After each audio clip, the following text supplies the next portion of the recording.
Hey everyone, on this American Thanksgiving, I'm working the Sand and Fun aviation show in Saudi Arabia. Let's cover some brief news like the Dutch passenger who opened the door on the plane and launched the slide while the plane was taxiing at Atlanta Hartsfield, and then get a taste of what's happening here in the Gulf.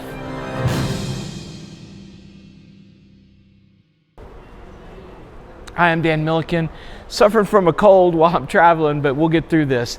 And I hope everyone in the U.S. has a great Thanksgiving. I want to cover a couple of quick stories and then show you what's going on here in Saudi Arabia. I don't have a lot of time to edit, so not a lot of B-roll. My team's on a well-deserved holiday, so it's just me and my laptop here. Let's get to it. First news coming out of UPS and Fedex is confirming that the MD-11s that they use will be grounded for a lot longer than they originally thought.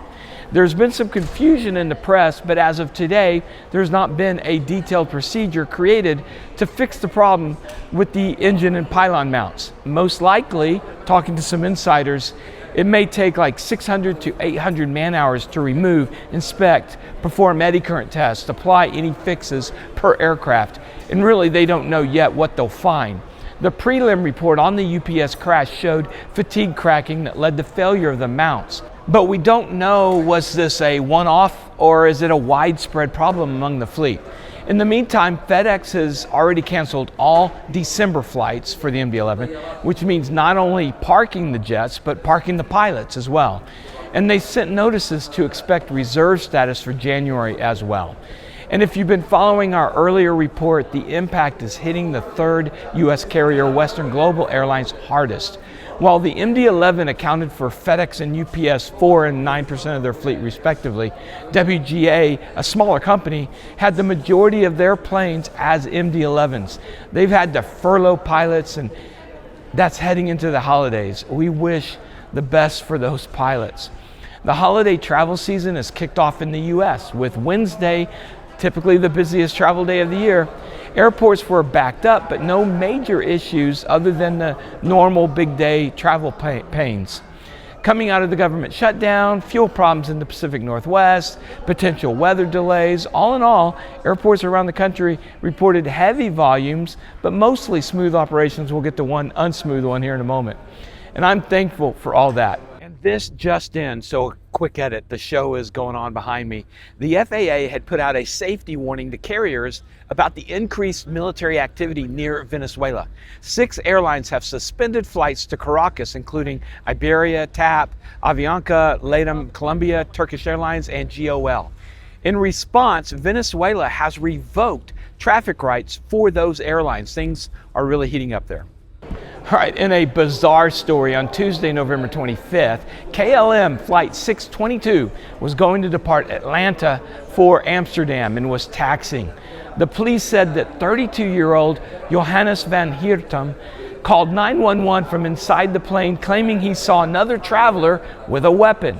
Investigators say he appeared to panic and opened the jet's emergency exit door, deploying the inflatable slide while the plane was moving. Police say Van Heertem appeared to be experiencing a mental health episode, you think, and was evaluated by EMT at the airport and then taken into custody. All remaining passengers were rebooked on the next available flight since the airplane had to be serviced and inspected. No injuries were reported, but passengers said that it happened very quickly and it was terrifying.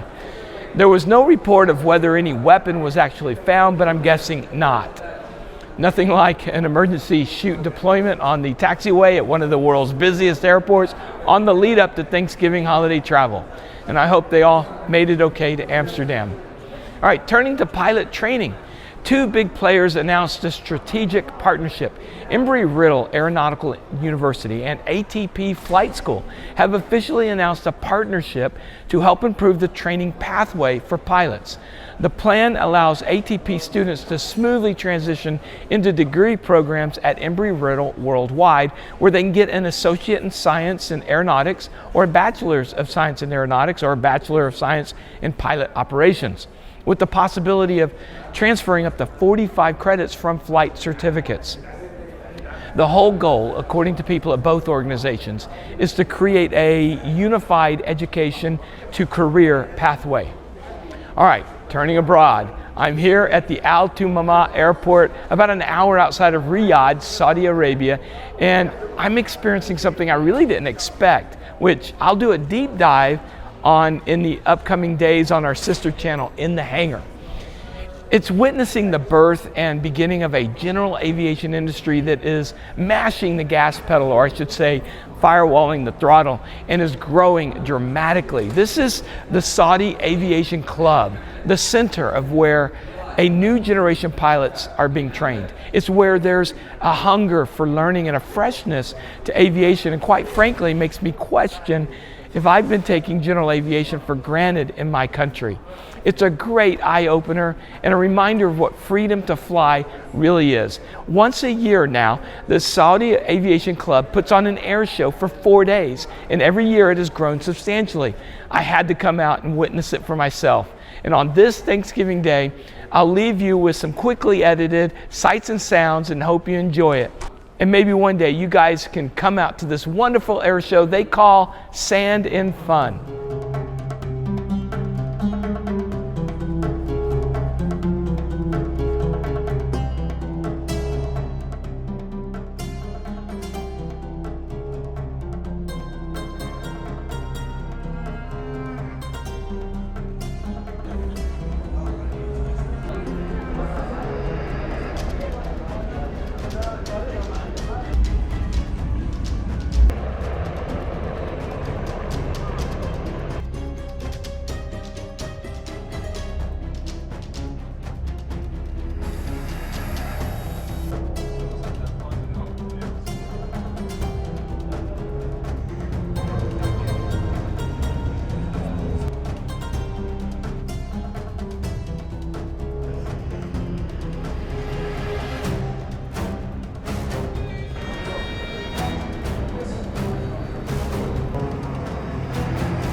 Nice landing.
Thanks for watching, and I hope you have a great holiday with your family and friends. I'll be home soon to maybe get there in time for some leftovers.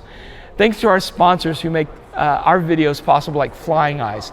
If you go to flyingeyesoptics.com/takingoff10, go to that link and you'll get 10% off your order. These are the best glasses under helmets and headsets.